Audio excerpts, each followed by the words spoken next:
Hoje, o papo aqui no Quadradinho é com Sérgio Guchenkov, ucraniano que conheci na porta da Embaixada da Ucrânia aqui em Brasília.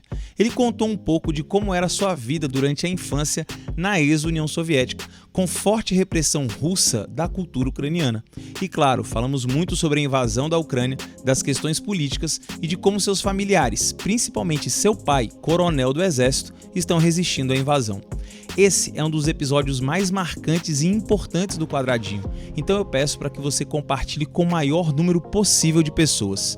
Conto com a sua ajuda. Sérgio, muito obrigado por ter vindo aqui ao Quadradinho Podcast, conversar com toda a audiência, todo mundo que está muito curioso e ansioso para saber o que está rolando na Ucrânia e qual é a visão de um ucraniano a respeito dessa invasão, dessa guerra. Quero muito conversar, saber um pouco da sua vida, da sua chegada aqui.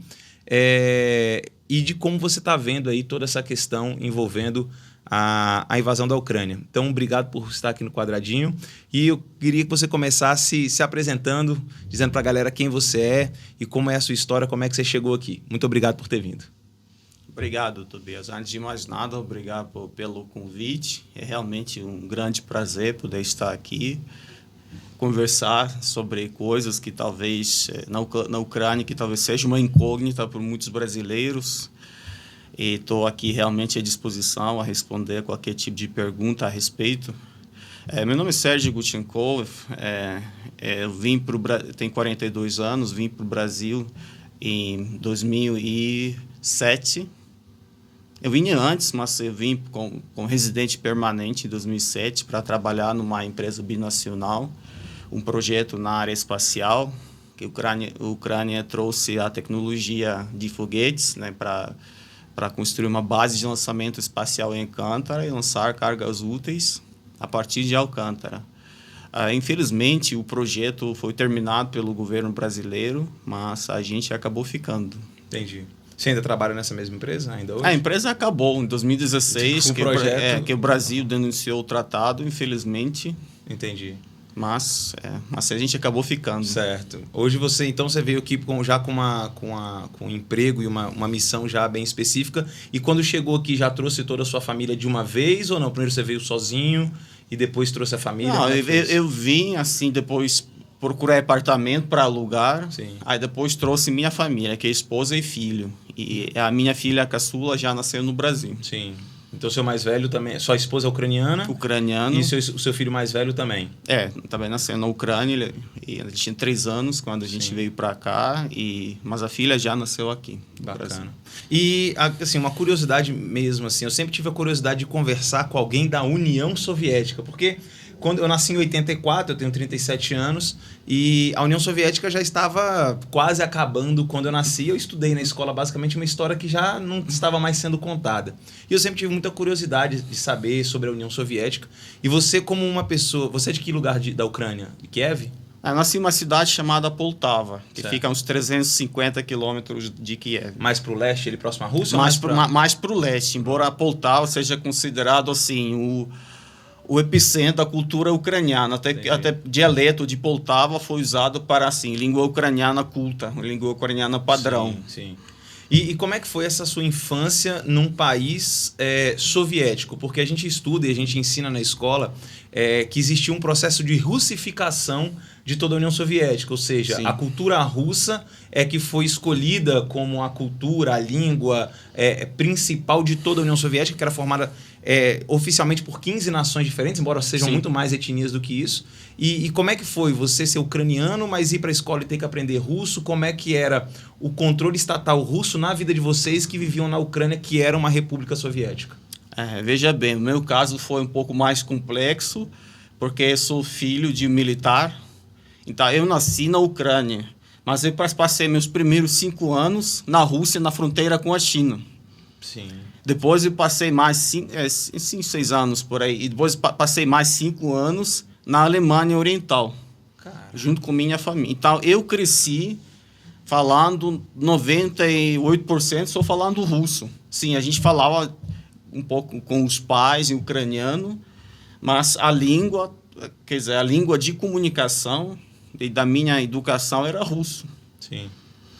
Quando voltei para a Ucrânia, eu tinha 12 anos. E só a partir de 12 anos que eu comecei a estudar ucraniano. A gente falava assim, mas estudar na escola foi só a partir de 12 anos. Sim.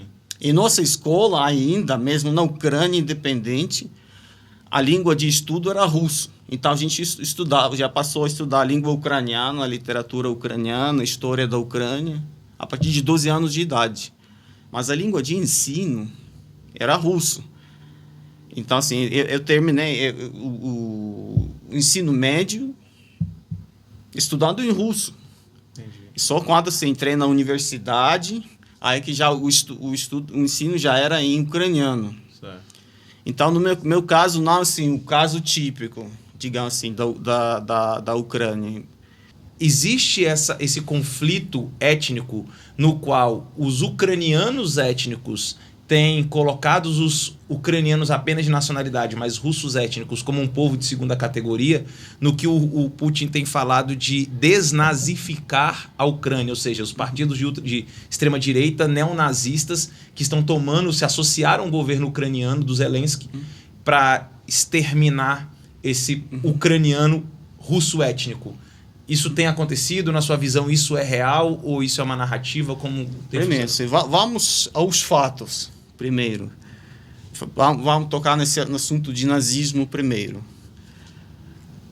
Nas últimas eleições para o parlamento ucraniano, toda a extrema-direita, ganhou cerca de 1% de votos. Cerca de 1%. Não existe nenhum deputado, no parlamento ucraniano, que lá unicameral não tem senadores, né? Só tem deputado. Mas não existe nenhum deputado de extrema-direita. Nenhum. Isso é fato. No governo, mesmo o governo lá na Ucrânia é formado pela coalizão de partidos. Então, se não tem nenhum deputado da extrema-direita, nenhuma facção da extrema-direita, como que alguém da extrema-direita podia entrar no governo? Não dá. Pega o próprio presidente da Ucrânia, ele é judeu, cuja língua natal era russo. Ele fala ucraniano também, agora fala ucraniano perfeito. Você pega o ministro da Defesa, que também é judeu. Como que se fala em nazismo, né? Que o pessoal, né, que tá na frente do governo, cuja língua natal era russo, isso é totalmente descabido. Bom, baseado em tudo isso que você disse, o atual presidente da Rússia, o presidente Putin, ele disse uma coisa que eu quero muito ouvir a sua opinião sobre isso. Ele disse que ele tem uma convicção que russos e ucranianos são apenas um povo. E, basicamente, essa seria a grande justificativa dele para poder promover essa invasão à Ucrânia e voltar a anexar o território ucraniano. Imagino que a Ucrânia, isso dando certo, vai deixar de existir enquanto país, pelo menos na minha análise. Sim. Como é que por isso que a Ucrânia está lutando tão ferozmente, porque se acaba as hostilidades por parte da Rússia, acaba a guerra. Se acaba por parte da Ucrânia, acaba a Ucrânia. Como é que você vê, então, essa fala dele? De fato, os russos e ucranianos fazem parte de um único povo, né? Os russos que chamam a Ucrânia de pequenos russos, né? E como você acha, qual é o objetivo, na sua visão, do Vladimir Putin, uma vez que hoje ele tem superávit na economia, ele tem algum recurso econômico? Seria uma recriação de uma União Soviética, mais uma vez uma russificação de ex-repúblicas? Como é que é a sua visão aí a respeito do que está acontecendo aí desde o dia 24 de fevereiro?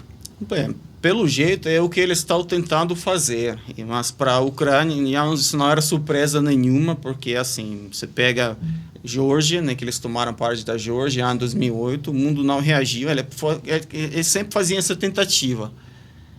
Pronto, ocuparam parte da Geórgia. O mundo só ficou preocupado, transmitiram as preocupações dele, acabou, não dá nem sanções na época.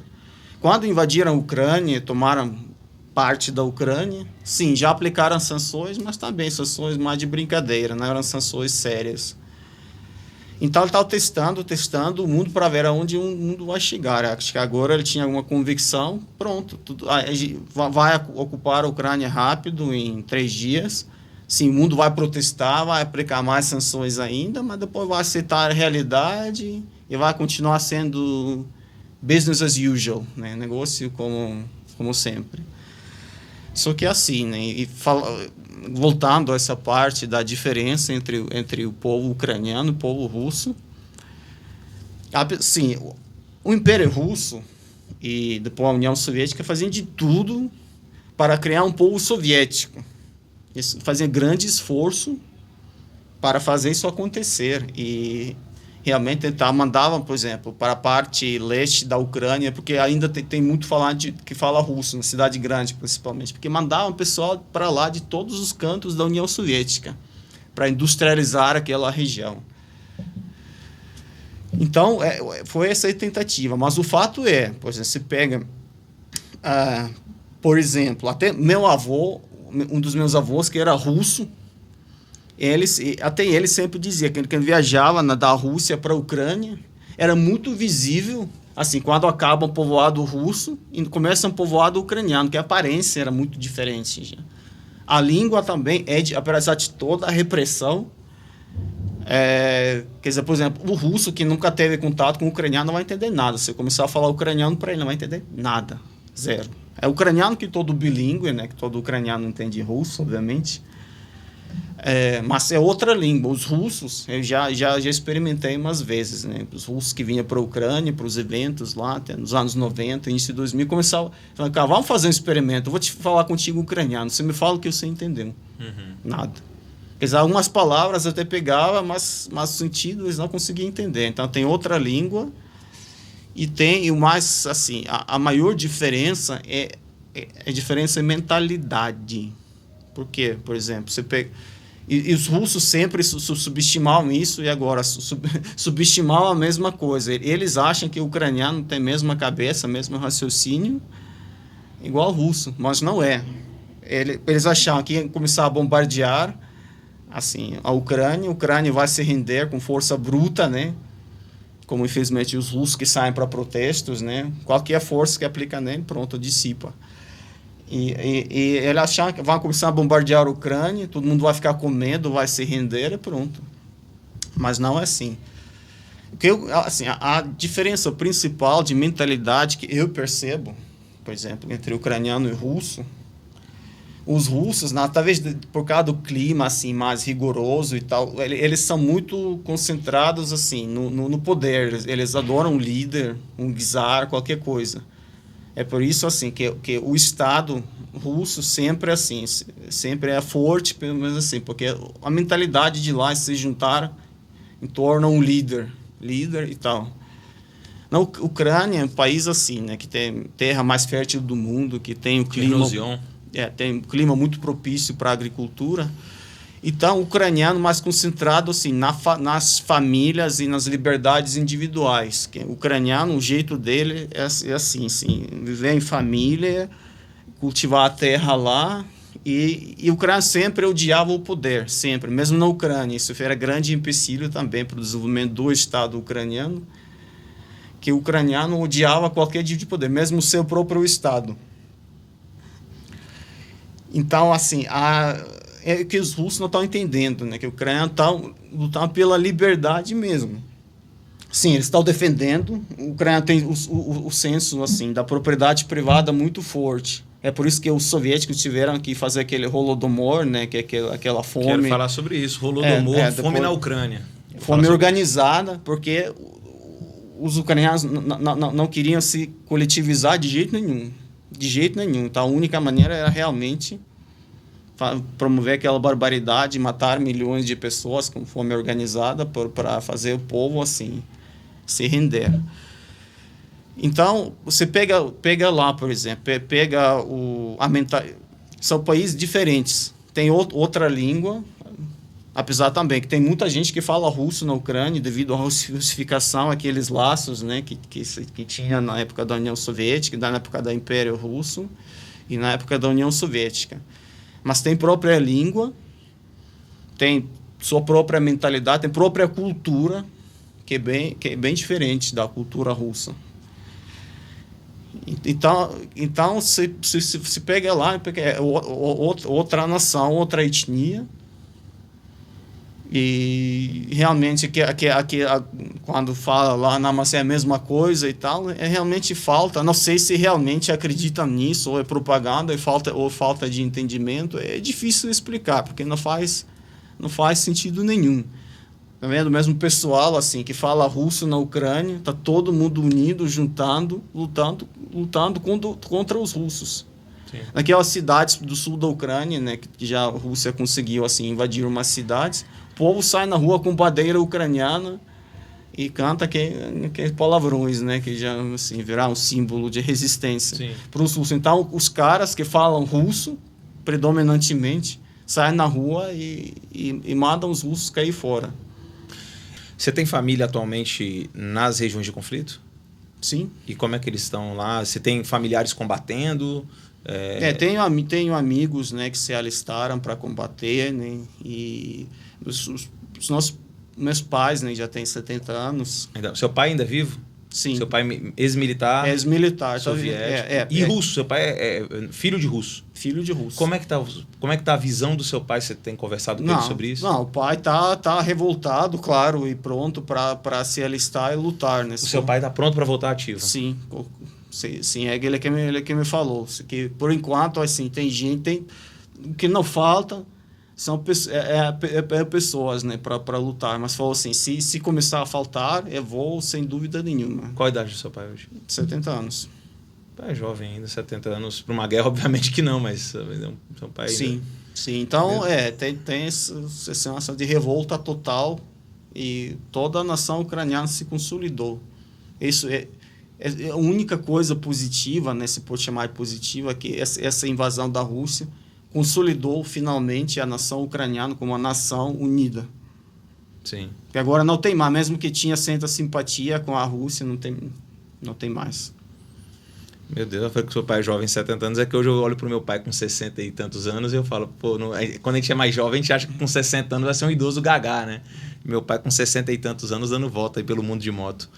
Cara, fico impressionado com isso. Você tem conversado com esses seus colegas, assim, eles que se alistaram, você sabe como está a situação no combate, no conflito? Como é que está o dia a dia deles? Por exemplo, imagino que a Rússia agora dominando a usina nuclear, a energia vai ser um problema. Como é que eles estão resistindo, as pessoas que estão ficando na Ucrânia, como é que eles estão resistindo a isso? Comida, água e o próprio combate? Você tem essas informações? Sim, o combate está pesado. Claro que eles não me relatam, até porque é proibido. Você não pode relatar, não, a gente fez isso ou aquilo. Mas está conseguindo comunicação? Sim, tô conseguindo sim. E o pessoal está na luta. Você vê, tem muitos vídeos nos canais vendo aquelas tropas russas queimadas, né, aviões derrubados. Tem um monte de vídeos. Uhum. Então, luta continua, luta feroz. E o pessoal de lá realmente, o espírito está altíssimo do pessoal. Todo mundo, mais de 90% fizeram a pesquisa, não me lembro qual empresa que fez a pesquisa, mas mais de 90% dos ganhos tem certeza que a Ucrânia vai vencer. Uhum. Então o povo lá está lutando pesado. E os russos, né, realmente, pelo jeito, tá muito desmoralizados, né, com a maioria dessas tropas, né, que eles botam lá para invadir a Ucrânia. Aquelas conversas interceptadas, né, dos russos. A Ucrânia está preparada para uma guerra desse tipo, uma guerra de guerrilha, uma guerra de atrito de longa duração? O que eu penso assim? Eu fui militar durante alguns anos aqui no Brasil. Meu pai é militar da reserva, meu pai é sargento da reserva. E assim, a gente sabe que um país que tem um vizinho muito forte, ele inevitavelmente precisa também ser forte, porque senão, numa situação como essa, ele pode ser invadido facilmente. Eu confesso que eu fiquei impressionado com a facilidade que a Rússia conseguiu chegar até onde chegou. Eu sei que eles esperavam ser mais fácil. Eles esperavam chegar e tomar Kiev em 3 dias ou até menos. Mas, por exemplo, já não tem mais força aérea ucraniana voando, já existe uma zona de exclusão aérea por parte dos russos. Você, com o seu conhecimento, com o que você sabe, até por um pai ex-militar, a Ucrânia está preparada para esse tipo de guerra de atrito que vai se desenvolver a partir de agora? Sim, mas não tem essa zona de exclusão. Sim, todo dia a aviação ucraniana está voando, a defesa aérea está funcionando. Tomar aeroporto, eu acho que as principais bases, as principais pistas já foram destruídas. Não, porque veja o problema... Isso é o que chega pra gente, talvez você tenha outras informações. Sim, não, é o que é assim, eu estou até vendo a fontes americanas, porque eu, não, claro, assim, acompanho, né, que a Ucrânia, assim, tá, as notícias da Ucrânia oficiais, né, das Forças Armadas da Ucrânia, mas também acompanho notícias americanas, europeias e tal. Certo. Então, foi ontem mesmo que saiu assim, o comunicado do quartel-geral das Forças Armadas dos Estados Unidos, que a aviação ucraniana está viva, a defesa aérea está viva e continua derrubando. Né? Só ontem derrubaram 8 aeronaves russas. Confirmado, né? Com vídeo, com foto, com tudo. Tá? Capturaram os pilotos, né? Que conseguiram se ejetar. Sim. Então, o problema é que... ontem saiu uma piada, né? As forças armadas russas não são fortes, são apenas longas. Sim. Porque tem tanto assim, né? São infinitas, desde a Primeira Guerra Mundial. Eles estão invadindo com tanta... Até um general ucraniano pediu calma para a população, dizer, pessoal, porque tem tantos russos que a gente simplesmente não dá conta de queimar todos na hora certa, na hora que eles entram. Então, fiquem tranquilos que vão tomar conta de todos. Mas, simplesmente, falta gente para tomar conta de todos eles. Né? Entendi. Então, a Ucrânia está resistindo bem, né? Os aviões estão decolando, a defesa aérea está funcionando. Claro que tem baixa, tem. Ninguém questiona, tem baixa, né? nas forças... Na Força Aérea, tem baixa, na Defesa Aérea, tem sim. Sim. Mas continua funcionando, né?